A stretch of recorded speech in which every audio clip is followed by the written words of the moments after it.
आज ही हिवाड़ी अधिवेशन का छठवां दिन और हमारे साथ इस वक्त मौजूद है मोहन मते जी। सर, आजकल नागपुर में बिबटिया का माहौल काफ़ी तेज़ से आ रहा है। उन्होंने 6 लोगों पर हमला किया है। आप इस बारे में क्या कहना चाहते हैं? दीदी, हम अगर उनके जगह पे जा रहे हैं, उनके जंगल तोड़ रहे, वहाँ पे हमारा वास्तव कर रहे हैं, तो जाएंगे कहाँ बेचारे? सर, बट उन्होंने 6 लोगों पर हमला किया है। तो शहरों की तरफ भागेंगे ना। और शहर वो तो जंगली जानवर है, वो कोई आदमी वो समझदार है थोड़ी है। उनको तो खून के प्यासे रहते, यहाँ से उसको कुछ खाने मिलेगा वही जाएगा ना वो। एक्चुअली ऐसा है कि इस संदर्भ में मेरी लक्ष्यवेधी थी, वो लक्ष्यवेधी लगी नहीं। जिस प्रकार से केनिया में ये बिबटा और ये वन्य प्राणी जो जानवर है, इनके जो गांव में आते थे, शहरों में आते थे, उनके लिए उन्होंने केनिया में एक सोलर लाइन प्रोजेक्ट करके प्रोजेक्ट था उनका। और वो सोलर के माध्यम से पूरे गांव के तरफ वो प्रकाश डालते थे, जिसके कारण वो भी लोग आने के लिए डरते थे। उसी संदर्भ में राज्य की सरकार ने ये करना चाहिए कि वो सोलर लाइन प्रोजेक्ट अपने यहाँ चालू करके जितने शहर हैं जंगलों के आजू बाजू, तो उतने शहरों में अगर वो प्रोजेक्ट लाया तो मुझे ऐसा लगता है कि कोई जंगली जानवर जाएंगे नहीं। सर, और ये भी देखा जा सकता है कि विदर्भ के कई जगहों से कई आंदोलन आ रहे हैं और उनकी कई मांगे हैं कि जैसे कि आदिवासियों की है कि उन्हें आरक्षण नहीं मिल पा रहा है, उन्हें प्रॉपर स्टडीज़ फैसिलिटीज़ नहीं मिल पा रही है। तो आप इस बारे में क्या कहेंगे? आरक्षण किसको नहीं मिल पा रहा?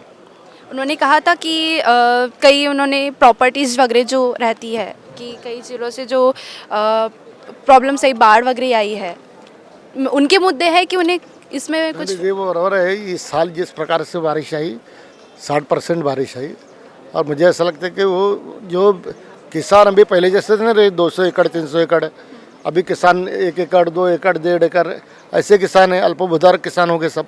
कि हमारे यहाँ पे जो पद्धत है, रिश्ते भाई भाई से बंटवाले, मुझे 4 भाई है और 20 एकड़ खेती होंगे तो 5-5 ही आएंगे, उसको 2 बेटे तो 2.5 आएंगे।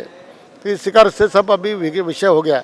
तो जितने अल्पभूधारक है, मुझे ऐसा लगता है उनको शिक्षा और आरोग्य सुविधा निःशुल्क हो जाना चाहिए।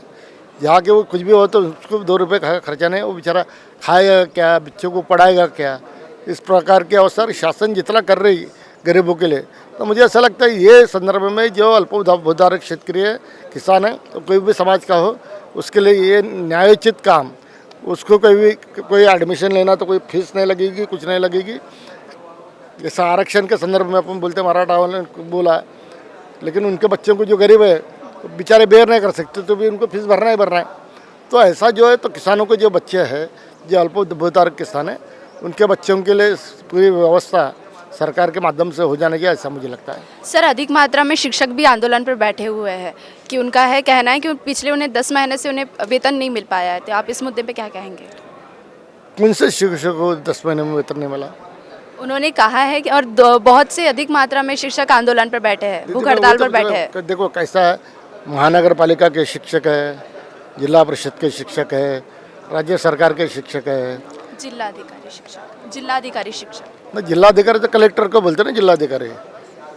तो शिक्षक जो है ना, वो कौन से शिक्षक है, इसकी अगर हमको जानकारी रहती तो आपको उत्तर दे पाएंगे। पर आपने कई आंदोलन का मुद्दा रखा है विधानसभा में, जो आंदोलन हो रहे हैं उनका मुद्दा क्या आपने पहुंचाया है उन तक?